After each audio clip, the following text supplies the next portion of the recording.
मंगलम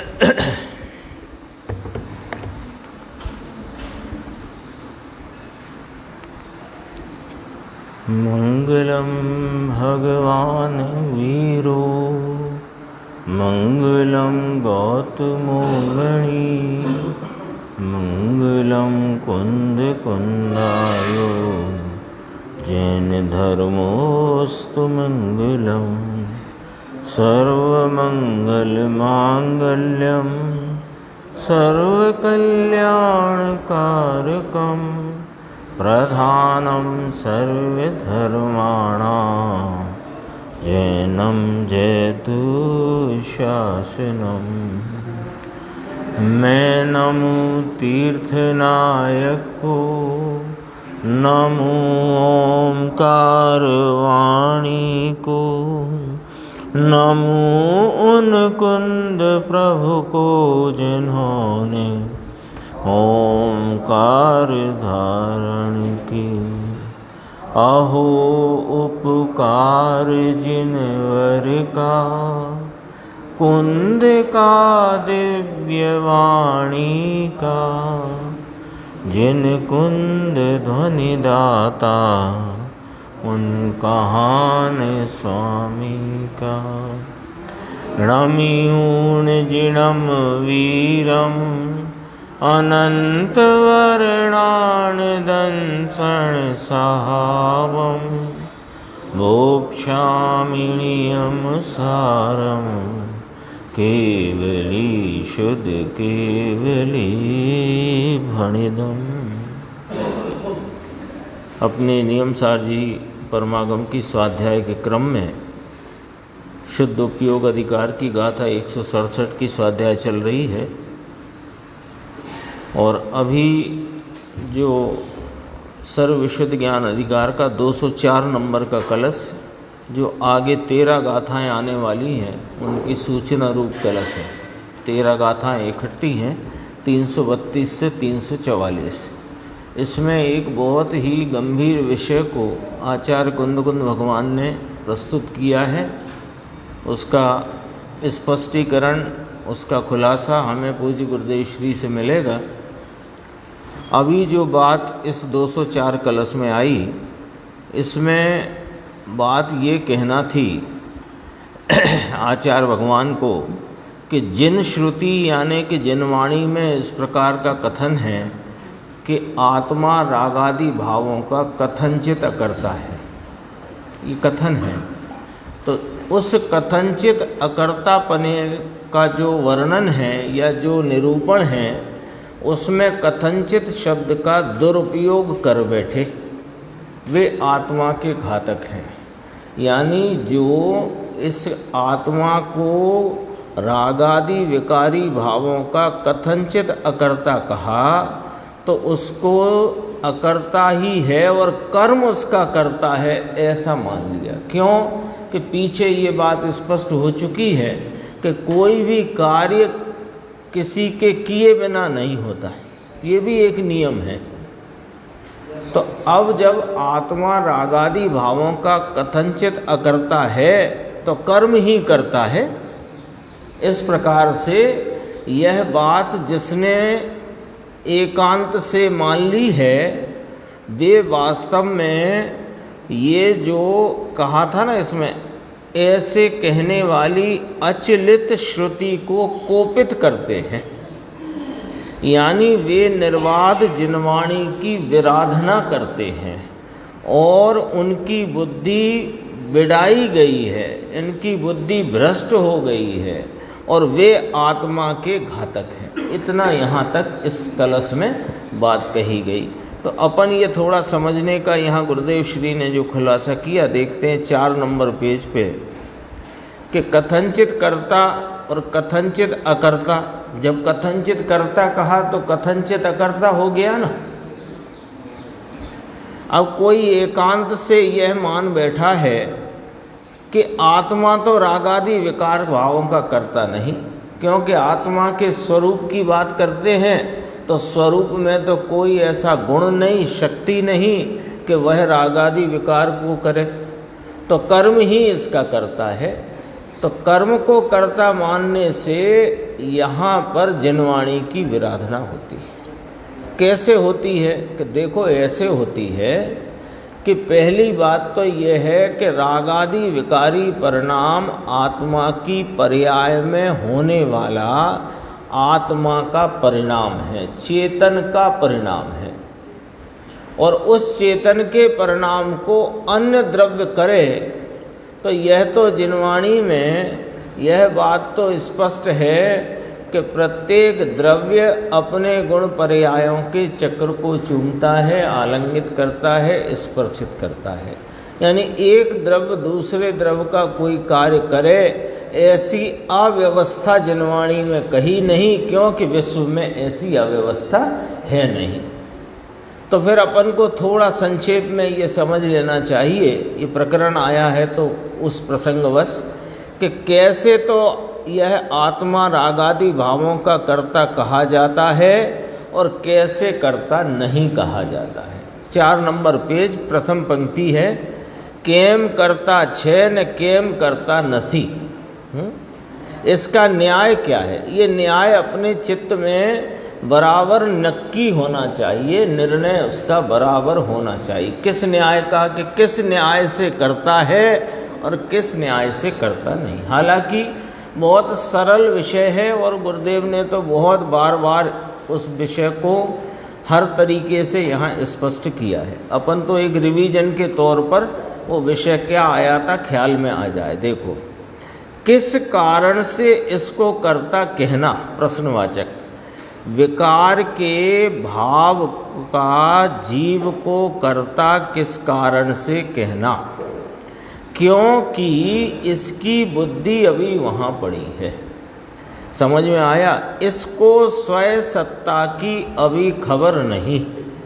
प्रभु महाचैतन्य सत्ता आनंद कंद है, उसकी इसको खबर नहीं, है ना। एक चर्चा और ली थी गुरुदेव ने कि ये आत्मा चैतन्य वस्तु, इसके 2 रूप हैं। एक शाश्वत कायम रहने वाला ध्रुव स्वरूप अपने गुण स्वभाव रूपता वाला द्रव्य, और उसके प्रति समय पलटता हुआ एक भाव, उसे कहते हैं पर्याय। तो जो पर्याय है पलटता भाव और कायम रहने वाला ध्रुव द्रव्य स्वभाव, ये 2 भाव हैं, ये 2 भाव स्वरूप वस्तु है ना। अब जिसकी बुद्धि जहाँ पड़ी है उस अनुसार इसको रागादि भावों का कर्ता कहना अथवा नहीं कहना, ये इस पे निर्भर करता है। ये न्याय है, ये जिनेंद्र परमात्मा के तत्व निरूपण का ये न्याय है। क्या कहते हैं कि इसकी स्वयं सत्ता की अभी खबर नहीं। मैं चैतन्य ये लिया, प्रभु महाचैतन्य सत्ता आनंद कंद है, उसकी इसको खबर नहीं। इसलिए जिसकी खबर नहीं उसको ये खबर है। खबर बिना तो है नहीं ना जीव, खबर बिना नाम, ज्ञान बिना तो ये है नहीं। जानना तो इसका स्वभाव ही है और अनादि से ये जानता हुआ ही परिणमता है। अब किसको क्या जानता है ये अलग बात है। जो जैसा है वैसा जाने तो ज्ञान है, और जैसा है वैसा ना जाने तो अज्ञान है। पर अज्ञान भी ज्ञान है और ज्ञान भी ज्ञान है, यानी जानना तो दोनों में है ना। तो अभी कहा कि जिसको इस चैतन्य महाप्रभु की स्वयं सत्ता की खबर नहीं है, उसे कुछ तो खबर होगी ही। हाँ, तो उसको पर्याय और राग और द्वेष और पुण्य पाप की खबर है। तो जिसकी खबर है उसका करता है, जिसकी खबर है उसका करता है। जिसने अपने ज्ञान उपयोग की वृत्ति को जहाँ जोड़ करके, यानी बाह्य में जुड़ा हुआ और परिणति में उत्पन्न राग द्वेष पुण्य पाप शुभ अशुभ मलिनता का वेदन कर रहा है, और उसी को अपना स्वरूप मान रहा है तो उसका कर्ता है। ये लिया सीधा न्याय। न्याय क्या है वो, क्योंकि अभी इसमें अपन सुन रहे थे ना, तो एक सज्जन जो वहाँ विराजमान थे श्रोता के रूप में, उनने कहा कि घड़ीक में ये, घड़ीक में ये, नक्की क्या करें हम। तो इसके लिए अपने को वो न्याय पकड़ के रखना, बस कोई कठिन बात नहीं है। अपन कहने लग जाए लो साहब, इसी ग्रंथ की 75, 76, 77, 78 गाथा में कहा कि ये विकारी भाव पुद्गल का व्याप्य है, पुद्गल इसमें व्यापक है, पुद्गल इसका कर्ता है। अरे कर्ता क्या, ये पुद्गल ही है। और प्रवचन सार में कहते हैं राग आदि परिणाम आत्मा का ही कर्म है। और यहाँ ये सर्व विशुद्ध ज्ञान अधिकार में भी कहते हैं कि राग आदि परिणाम का आत्मा कथनचित करता है। तो कथनचित करता है तो फिर कथनचित अकर्ता है। तो कैसे कर्ता कहना, कैसे अकर्ता कहना। अकर्ता बराबर ज्ञाता लगा लेना। अकर्ता शब्द का पर्यायवाची शब्द है ज्ञाता। ऐसे देखो,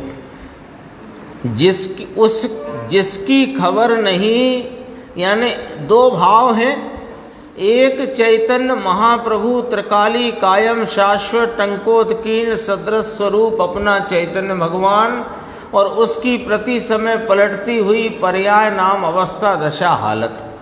ये दो भाव हैं। दो भाव स्वरूप जगत का प्रत्येक पदार्थ है। तो ये भी एक पदार्थ है, इसके भी दो भाव हैं। अब जिसको स्वयं सत्ता, जो अपनी चैतन्य कायमी टिकाऊ जो त्रैकालिक भाव है, उसकी खबर नहीं, तो पर्याय की खबर है। और पर्याय में वर्तते राग देश और पुण्य पाप की खबर है। तो जिसकी खबर है उसका कर्ता है। ये न्याय पकड़ना है यहाँ पर। समझ में आया। कथनचित करता है यानी कि जहाँ तक इसकी बुद्धि राग ऊपर है, पर्याय ऊपर है, वहाँ तक यह रागादि भावों का करता है। और जब इसने रागादि भावों से एकत्व तोड़ा, तो कैसे तोड़ा एकत्व, कि रागादि से एकत्व तोड़ने की विधि भी जिनवाणी में बताई है कि अपना जो चैतन्य महाप्रभु त्रिकाली शाश्वत टंकोत्कीर्ण भाव, उससे एकत्व करो तो इससे टूट जाएगा। बाहर खड़ा है व्यक्ति, तो बाहर खड़ा है तो बाहर ना रहने की कोई विधि है कि हाँ है ना, अंदर आ जाओ, ये बाहर हटाओ यहाँ से, ये बाहर हटाओ यहाँ से। अरे बाहर क्या हटाएं, तुम अंदर आ जाओ। जैसे कोई धूप में खड़ा है, गर्मी के दिन है, तो धूप में खड़ा है, अब वो इस प्रकार का वार्तालाप करे, ये धूप हटाओ, धूप हटाओ, ये धूप नहीं चाहिए। अरे भाई तुझे धूप नहीं चाहिए तो जहाँ धूप नहीं है वहाँ आ जा। तो क्या रीति है धूप हटाने की, कि अंदर आ जाओ। राग है उससे एकत्व है, उससे एकत्व से एकत्व को तोड़ने की या एकत्व से छूटने की क्या विधि है कि ये चैतन्य परमात्मा है, इससे एकत्व कर लो। तो इससे एकत्व हुआ तो राग आदि से टूट गया।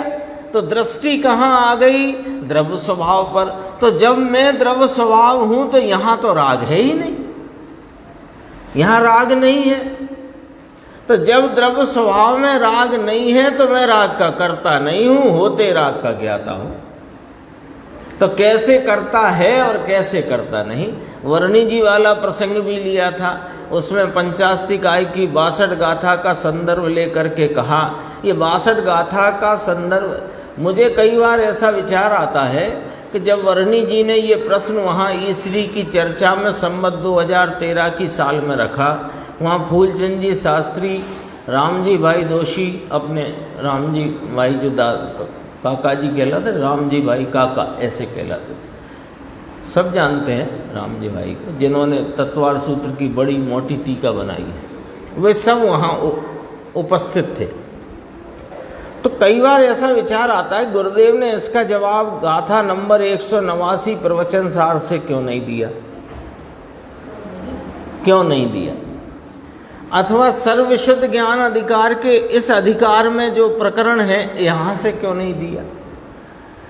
जब वे समय सार के आधार से ही उनने प्रश्न खड़ा किया था कर्ता कर्म अधिकार के आधार से, तो यहाँ से सर्वविशुद्ध ज्ञान अधिकार से जवाब दे देते। तो ऐसा क्यों नहीं किया? विचार आता है। और जवाब कहाँ से दिया? पंचास्तिकाय की 62 नंबर की गाथा से। तो वो क्यों दिया उसका भी कारण है। देखो, उस जवाब में पर्याय की स्वतंत्रता की घोषणा है, एक बात। दूसरी बात, वह जब पर्याय की उत्पत्ति का क्या प्रकार है उसकी वहाँ पर समीचीन व्याख्या हो गई। क्यों कि प्रत्येक पर्याय अपने स्वतंत्र षट कारकों से उत्पन्न होती है। तो इसमें कितनी बात आ गई कि पर्याय की स्वाधीनता भी सिद्ध हो गई, पर्याय की उत्पत्ति का क्या प्रकार बनता है उसकी सारी समीचीनता भी इसमें आ गई, समग्र रूप से उसकी व्याख्या आ गई। और जब ये कहा कि प्रत्येक पर्याय विकार की हो कि निर्विकारी हो, तो अपने को यहाँ तो विकार का प्रश्न है ना, तो विकार की पर्याय भी अपने षट कारक से, अब इस पे जरा ध्यान देना कहाँ जोर है कहाँ नहीं, अपने षट कारक से। तो अपने षट कारक कहा तो 6 कारक कौन कौन? किस? कर्ता कर्म करण संप्रदान अपादान और अधिकरण। तो ये किसके हैं? ये 6 ही कारक किसके हैं? अपने नाम पर्याय के। तो वो पर्याय के कारक हैं। तो पर्याय कर्ता, पर्याय कर्म, पर्याय करण, पर्याय संप्रदान, पर्याय अपादान, पर्याय अधिकरण। ठीक है। अब इसमें क्या बात खड़ी हो गई? वो पंचास्तिकाय में टीकाकार आचार्य अमृतचंद्र देव ने कही कि विकार की पर्याय भी पर कारकों से निरपेक्ष उत्पन्न होती है। तो ये जवाब इसलिए दिया कि तुम कहोगे समय सार में कर्ता कर्म अधिकार में ऐसा कहा, इधर ऐसा कहा, इधर ऐसा कहा। तो इससे बढ़िया ये है कि एक संक्षिप्त पंक्ति में जवाब दो। 62 गाथा पंचास्तिकाय के प्रत्येक विकारी पर्याय भी पर कारकों से निरपेक्ष है। तो पर कारक में कर्म आ गया कि नहीं आ गया? हो गया जवाब, सब कुछ आ गया उसमें। वो यहाँ भी चर्चा गुरुदेव ने याद करी थी। अपन चलते हैं, अपनी जो स्वाध्याय चल रही है 167 गाथा नियम सारजी परमागम, उसमें भी बहुत गंभीर चर्चा है। और अपन अपना चित्त और पुस्तक दोनों बदलते हैं और यहाँ आते हैं। देखो पेज नंबर 165, जो कल पैराग्राफ पढ़ा था वहाँ से दोबारा से पढ़ना शुरू करते हैं, क्योंकि आगे की चर्चा उससे जुड़ी हुई है। नीचे की पंक्ति 2, समस्त द्रव्यों को निरंतर देखने वाला केवल ज्ञान का स्वरूप है। 167 गाथा का विषय क्या है? यहाँ केवल ज्ञान का स्वरूप कहा गया है। ठीक है ना। तो समस्त द्रव्यों को निरंतर देखने वाले, भाषा देखी क्या लिखा कि उसमें व्यवहार प्रपंच बिल्कुल नहीं, ऐसा कहा था। कहाँ? 166 गाथा में कि केवली परमात्मा वे निज स्वयं आत्मा में ही लीन हैं, उनके व्यवहार प्रपंच किंचित नहीं है, बिल्कुल नहीं है, ऐसा कहा। और यहाँ कहा कि समस्त द्रव्यों को निरंतर देखने वाले, ये केवल ज्ञान का स्वरूप चल रहा है। तो केवल ज्ञान के स्वरूप में यह बात स्वतः कहने में आएगी। क्यों कि केवल ज्ञान का जो परिणमन है, उस केवल ज्ञान के परिणमन में 3 लोक संबंधी, 3 काल संबंधी समस्त द्रव्य गुण पर्याय उसमें जानने में आ रहे हैं। और वे भी युगपत प्रत्यक्ष और व्यवधान बिना, 3 शब्द आए थे इसमें, है ना। तो वो अब कह रहे हैं कि पहले आपने कहा व्यवहार प्रपंच बिल्कुल नहीं, केवल ज्ञानी परमात्मा को, जिनको सकल विमल प्रत्यक्ष केवल ज्ञान उनकी परिणति में प्रकट हुआ है, ज्ञान गुण की परिपूर्ण दशा प्रकट हुई है, ऐसे केवल ज्ञानी परमात्मा वे लोकालोक को जानते हैं। यह तो पर प्रकाशकपना व्यवहार है, ये कहा था। और वे तो वास्तव में अपने आत्मा में लीन है, व्यवहार प्रपंच उनको बिल्कुल ही नहीं। और अब केवल ज्ञान का स्वरूप कहते हुए कहते हैं कि उस केवल ज्ञान में समस्त द्रव्यों को निरंतर देखने वाले। 2 बातें आ गई अक्षय भाई, एक बार उधर से पूरी बात याद रखना पड़ेगी, पुराना नहीं तो गड़बड़ हो जाती है। क्या कहा था? केवल ज्ञानी जिन्होंने अपनी परिणति में सकल विमल प्रत्यक्ष केवल ज्ञान को परिणित हो गए हैं, ऐसे केवल ज्ञानी भगवंत वे वास्तव में तो अपनी आत्मा को जानते हुए उसमें ही लीन रहते हैं, और लोकालोक को जानना कहना ये तो व्यवहार है। एक पॉइंट। फिर उसी के आगे तुरंत कहा कि उनको व्यवहार प्रपंच बिल्कुल नहीं। अब कहते हैं कि केवल ज्ञान का क्या स्वरूप है। तो अब जरा देखना, जरा बहुत गंभीरता से बात को समझना। एक दर्पण अपना जो उदाहरण में रहता है वही आगे यही लगा है यहाँ पे। तो दर्पण में जो उसकी स्वच्छता का परिणमन है, दर्पण है, दर्पण का स्वभाव स्वच्छता है, और उस स्वभाव का नाम स्वच्छता का परिणमन है। उस स्वच्छता के परिणमन में सारा सामने रहा हुआ पेड़ पौधा, खिड़की, दरवाज़ा, अलमारी, धूप छांव जो भी है वो सब उसमें झलक रही है, झलक रही है ना। तो अब कहते हैं कि ये दर्पण वास्तव में क्या कर रहा है, कि दर्पण तो अपनी स्वच्छता का परिणमन कर रहा है और कुछ भी नहीं कर रहा है। दर्पण क्या कर रहा है? दर्पण को इससे क्या मतलब कि वहाँ आग लगी है, कि वहाँ बहुत रंग बिरंगे फूल हैं, कि वहाँ पर मैला कचरा है, क्या मतलब है उसका? वह तो अपनी स्वच्छता का परिणमन कर रहा है। स्वच्छता उसका स्वभाव है और उसका परिणमन है। तो उस अपेक्षा वो दर्पण को व्यवहार प्रपंच बिल्कुल नहीं। तो यहाँ व्यवहार कौन है अपन समझ लेते हैं कि दर्पण में जो कुछ भी, वह स्वच्छता में सारा जो कुछ भी सामने है वो झलक रहा है। वो दर्पण में पेड़ पौधों की झलकन होती है, ऐसा कहना व्यवहार है। क्योंकि दर्पण में तो स्वच्छता झलक रही है, उस स्वच्छता में भी अन्य पदार्थ झलक रहे हैं। तो यहाँ पर की अपेक्षा लेकर कह रहे हो ना,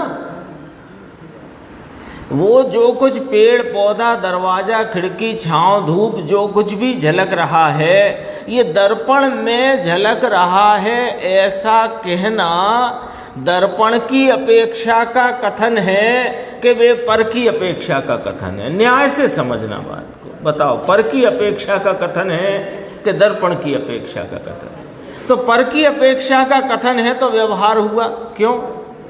पराश्रितो व्यवहारा, व्यवहार हुआ। और दर्पण में व्यवहार बिल्कुल है नहीं, क्योंकि दर्पण तो अपनी स्वच्छता का स्वभाव और उसके परिणमन से परिणमित है। अब जब दर्पण के ही उस स्वच्छता के परिणमन की बात की जाए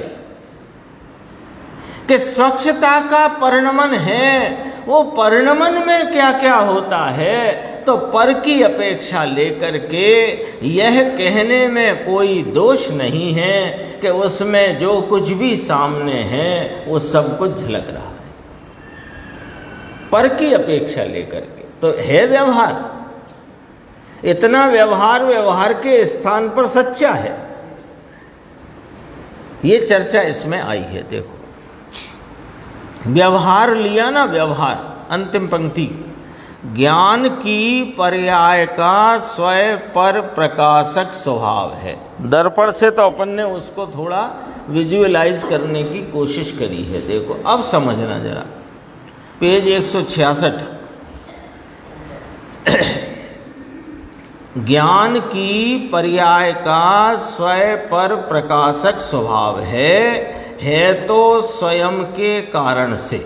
जो कुछ स्वभाव है वो अपने कारण से है। समझना पॉइंट क्या कहा, स्वयं पर प्रकाशक पना ज्ञान का अपना स्वभाव है, पर है इसलिए पर प्रकाशक पना है, ऐसा नहीं है। ये विषय बहुत ही गंभीर है और जहाँ तक मैं या अपन इस पर विचार करें तो ये कहने में अतिशयोक्ति नहीं है कि स्वयं पर प्रकाशक स्वरूप का यहाँ बहुत ही स्पष्ट वर्णन इस नियम सार के शुद्ध उपयोग अधिकार में आया।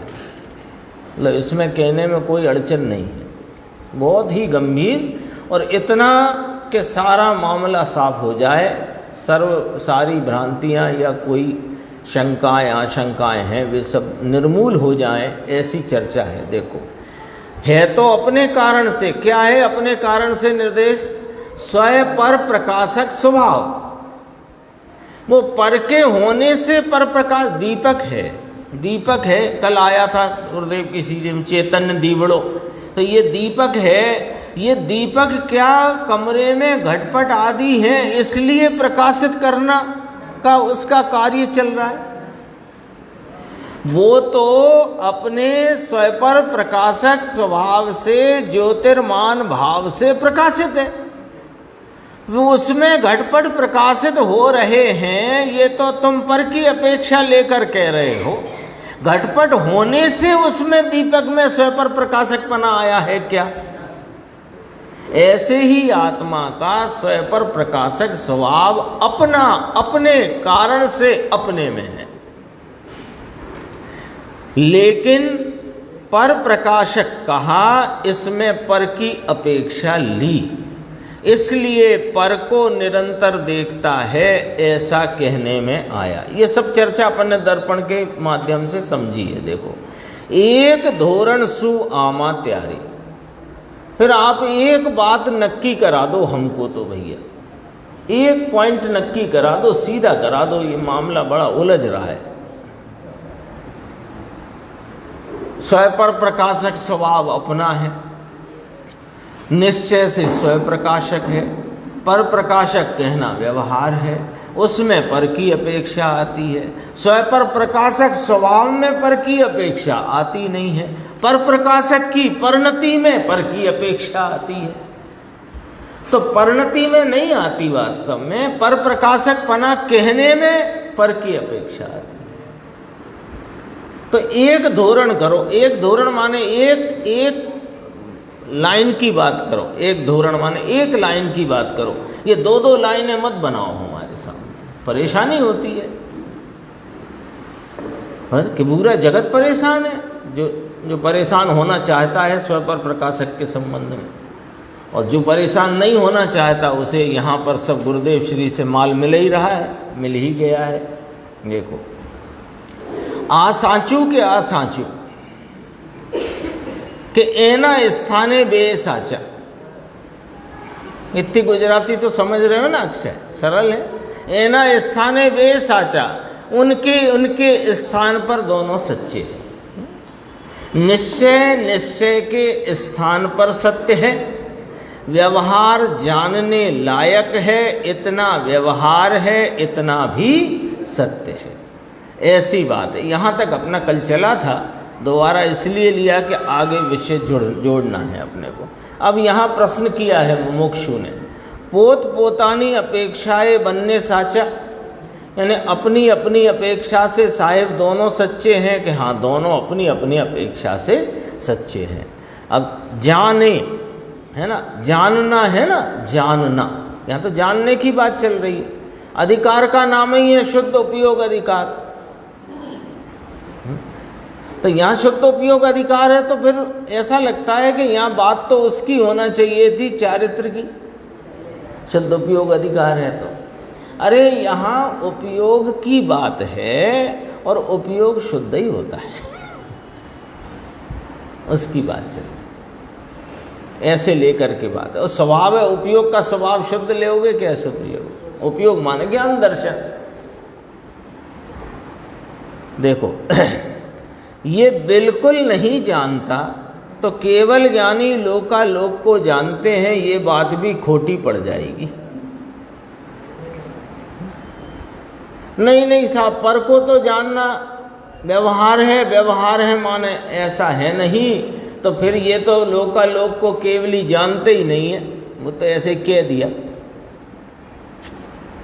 ये तो बात खोटी पड़ जाएगी। समझो बात को, देखो है तो लोकालोक को जानते हैं, ये असद्भूत व्यवहार है। अब विषय थोड़ा सा बारीक होएगा पर सरल है, थोड़ा सा ख्याल करने का विषय है ना। बिल्कुल इसमें कोई थोड़ा भी प्रमाद हो तो हटा लेना, न खुद को चौटिया लेके हटा लेना, कैसे ही कर लेना पर हटा देना, बहुत अच्छा विषय है। देखो लोकालोक को जानते हैं, ये असद्भूत व्यवहार है। क्या कहा? केवल ज्ञान, बिल्कुल ध्यान से सुनना, केवल ज्ञान लोकालोक को जानते हैं, यानी भगवान अपने केवल ज्ञान में लोकालोक को जानते हैं। यह असद्भूत व्यवहार है, झूठा व्यवहार है, सद्भूत व्यवहार नहीं है। सद्भूत व्यवहार तो आत्मा की पर्याय और पर्याय वह आत्मा, ये सद्भूत व्यवहार है। ये तो असद्भूत व्यवहार है। पर को जानते हैं, यह तो असद्भूत व्यवहार है। ये भी एक है। अब देखो असद्भूत व्यवहार कहा ना राकेश भाई, तो असद्भूत माने जो सत्ता में नहीं है, तो बात सच्ची है। लोकालोक कहाँ केवल ज्ञानी की सत्ता में है, तो असद्भूत हुआ।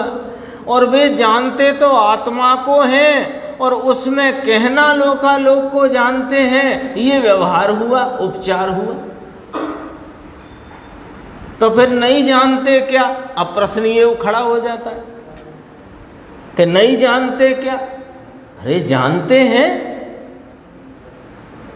लेकिन वे जानते हैं ये कथन असद्भूत व्यवहार का है, क्योंकि वे उनका उपयोग दरअसल में वास्तव में खरेखर आत्मा को जानते परिणमित है, लोकालोक को जानते परिणमित नहीं। और उसमें लोकालोक जानने में आ रहा है, तो उस लोकालोक की अपेक्षा लेकर के उनके आत्मज्ञ रूप ज्ञान को सर्वज्ञ रूप कहना, ये असद्भुत व्यवहार है।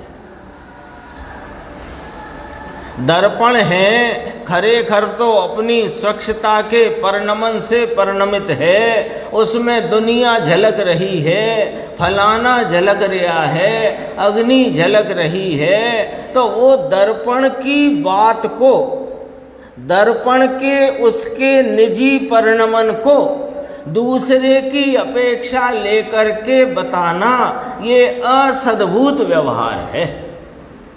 तो नहीं झलक रहे क्या?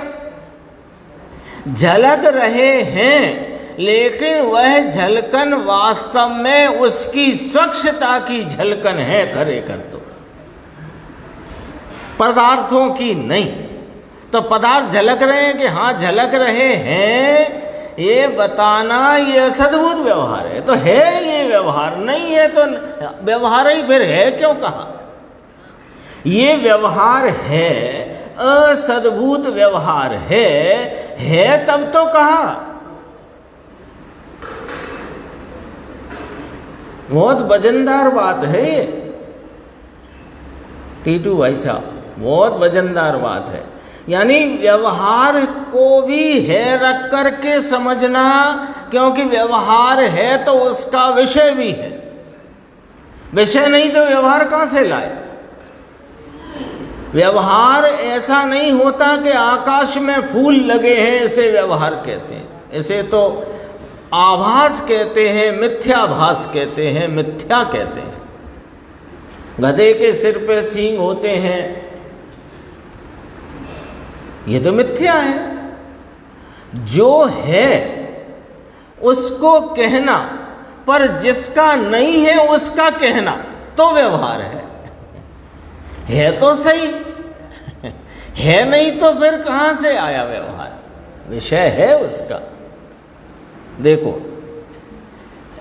यह भी एक है, बिल्कुल निकाल दोगे, यानी बिल्कुल व्यवहार से भी पर को जानते ही नहीं हैं, ऐसे एकांत में ले जाओगे तो इसके लिए यह बात करी है। और 167 गाथा आचार्य कुंद कुंद भगवान ने उस ग्रंथ में रखी जो उन्होंने निज भावना के निमित्त से बनाया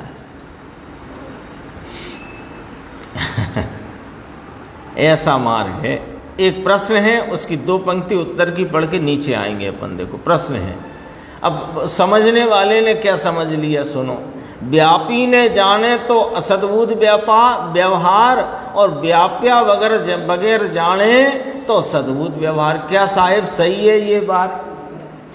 ऐसा ही तो प्रश्न आया, क्योंकि अभी तक जो चर्चा चल रही थी उसमें ये बात चल रही थी कि पर को वे तन्मय होके नहीं जानते, तो तन्मय होके नहीं जानते इसलिए व्यवहार कहा। ऐसी तो चर्चा आई। पर को जानते नहीं है इसका निषेध नहीं है, मुन्ना लाल जी साहब, जानते नहीं है इसका निषेध नहीं है। पर को जानता परिणमता है वह ज्ञान, तो व्यवहार क्यों कहते हो कि तन्मय होकर नहीं जानता? ये न्याय आया था ना। तो अब देखो, तो उससे उस न्याय को उसने स्मरण में लेकर के यहाँ प्रश्न किया कि व्यापी ने जाने तो असद्भुत व्यवहार, और व्याप्या बना जाने तो सद्भुत व्यवहार। यानी यदि वे पर को जानते हैं बिना व्यापक हुए तो सद्भुत व्यवहार में डाल दें क्या इसको? तो उनने कहा पर के साथ सद्भुत होता ही नहीं है। पर के साथ सद्भुत कैसे लगाओगे आप बताओ सर, कैसे लगाओ? पर के साथ सद्भुत लग ही नहीं सकता। सद्भूत कहते हैं जो अपनी सत्ता में भूत हो माने हो।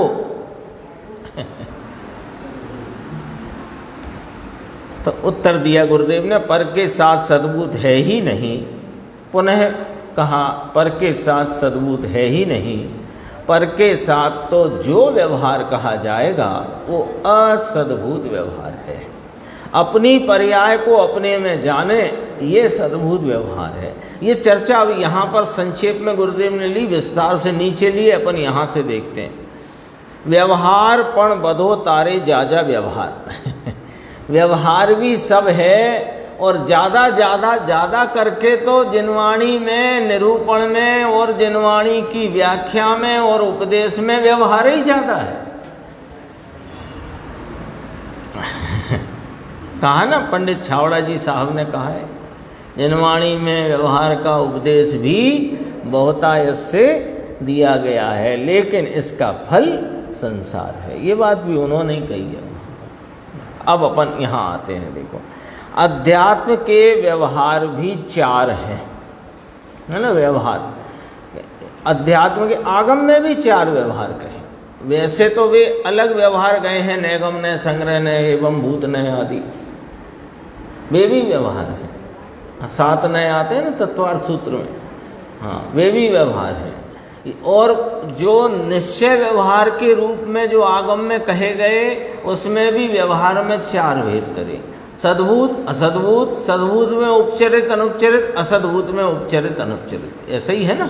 अब यहाँ भी 4 हैं, पर यहाँ कैसे लागू पड़ते हैं अध्यात्म में वो अपन समझेंगे, है ना।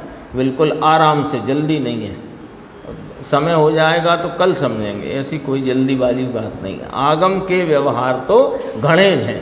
ऐसे तो ये भी हैं निश्चय व्यवहार रूप से, पर वो 7 नय हैं, वो भी सब व्यवहार, नैगम नय, संग्रह नय, ये सब आगम के हैं। ये तो अध्यात्म के नय में भगवान आत्मा सर्व व्यवहार से भिन्न है। पहले तो ये बात रख दी।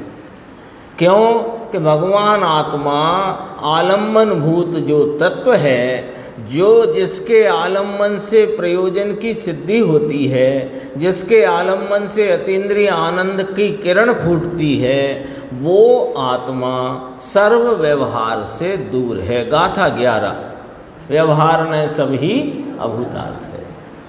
देखो व्यवहार 4 प्रकार का है। इसमें राग आता है तो जानने में आता है कि यह राग, अभी उपयोग स्थूल है, देखो है ना, स्थूल उपयोग अर्थता है, वहाँ पर राग खड़ा हुआ है। उपयोग स्थूल का अर्थ यहाँ लेना अभी बहिर्मुखता वाला भाव, और सूक्ष्म उपयोग माने स्वरूप सन्मुखता का भाव।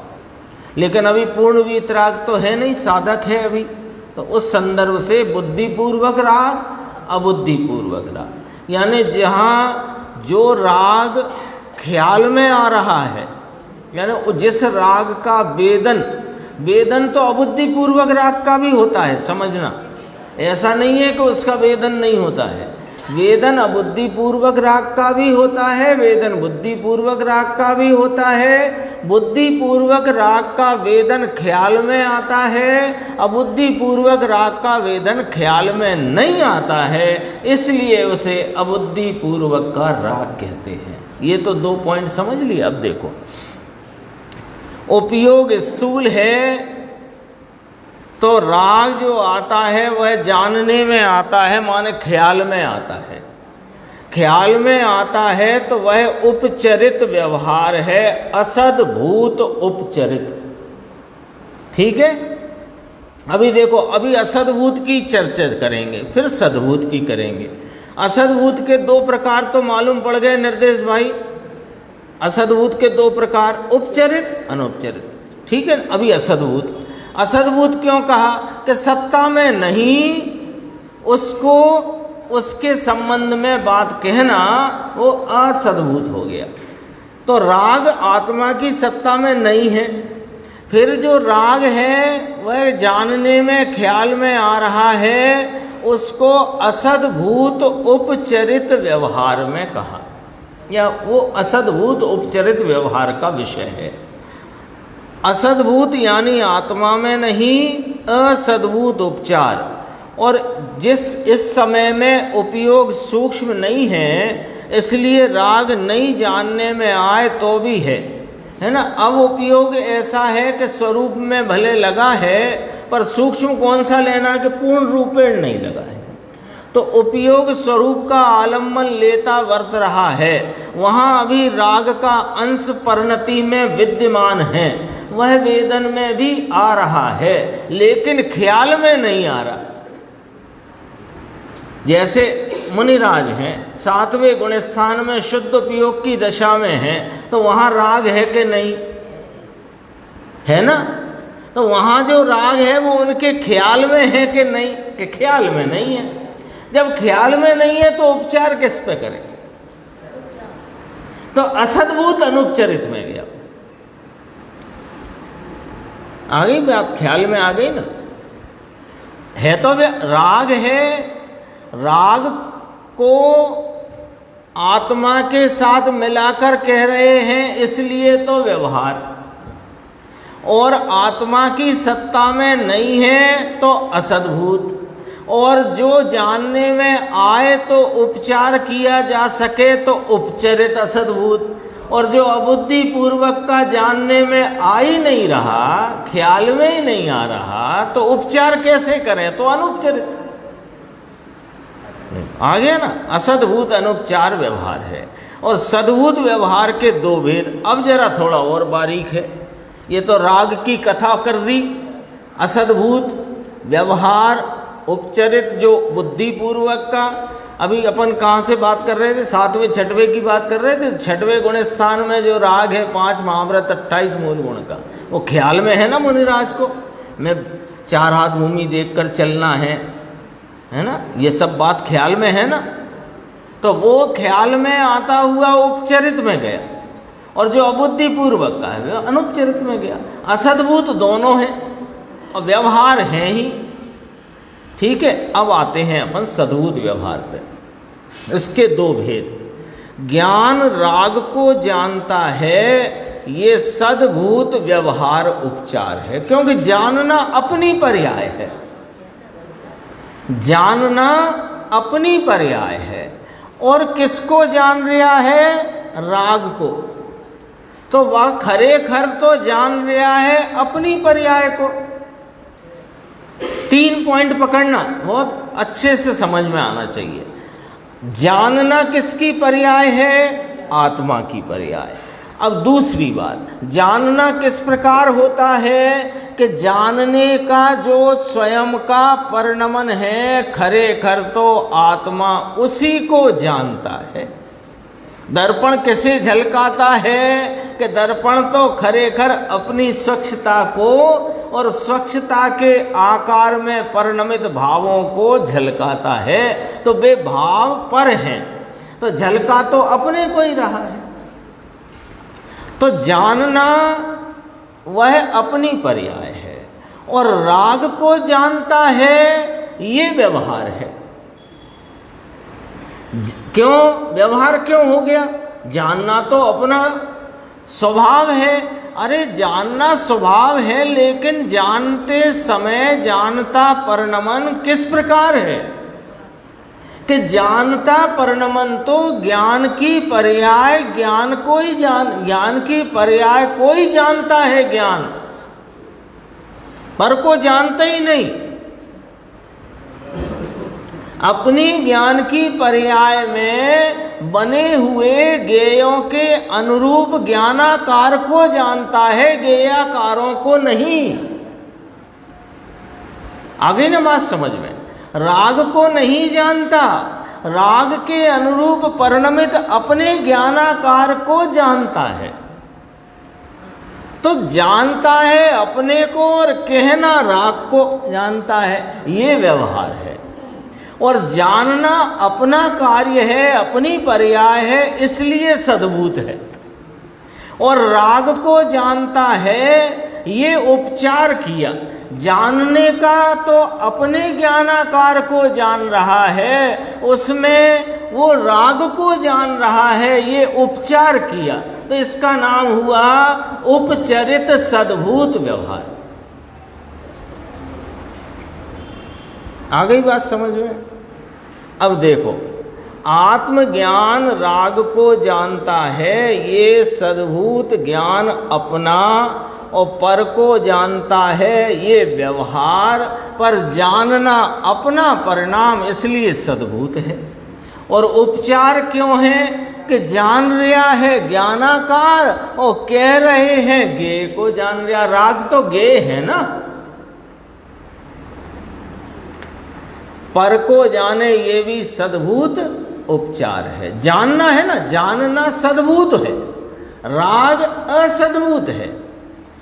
और अब अंतिम ज्ञान, ये आत्मा, ये सद्भूत अनुपचरित व्यवहार है। ज्ञान वह आत्मा, ये क्या है? ये सद्भूत अनुपचरित व्यवहार। देखो यहाँ व्यवहार क्या हो गया? व्यवहार क्या हो गया कि ज्ञान के भेद से आत्मा को कहना, ये व्यवहार हो गया। और सद्भूत क्यों हो गया कि अपना ही तो भेद है, तो सद्भूत हो गया। और अनुपचार क्या है कि इसमें कोई उपचार नहीं किया, इसके स्वयं के भेद को ही वहाँ पर कहा है, तो उपचार हुआ नहीं। तो क्या कहलाया? सद्भूत अनुपचार व्यवहार, या जैसे शास्त्र की भाषा कहती है सद्भूत अनुपचरित व्यवहार। याद हो गए? चार याद हो गए? देखो याद कराते हैं, 1 मिनट लगेगा। जो बुद्धि पूर्वक का राग है वो असद्भूत उपचरित व्यवहार, अबुद्धि पूर्वक का राग है वो अनुपचरित असद्भूत व्यवहार। और राग को जानता है ये उपचरित सद्भूत व्यवहार, और ज्ञान वह आत्मा ये अनुपचरित सद्भूत व्यवहार। और सबका न्याय से अपन ने बात करी। मूल पाठ की ये व्यवहार, ये अर्थ 11वीं गाथा में चला था, व्यवहार सब अभूतार्थ है, ऐसी मूल पाठ टीका है। फिर सब इसका अर्थ इसमें नहीं, सबका अर्थ ये है व्यवहार पर को जानता है। अरे ज्ञान ते आत्मा, ऐसा भेद करना ये भी अभूतार्थ है। अभूतार्थ है, व्यवहार में गया है। ज्ञायक वह ज्ञायक है, यह निश्चय है। अभी थोड़ी चर्चा गुरुदेव आगे फिर लेंगे, तो अपन इसकी चर्चा थोड़ी सी आगे और अगली स्वाध्याय में लेंगे। स्वरूपी अविनाशी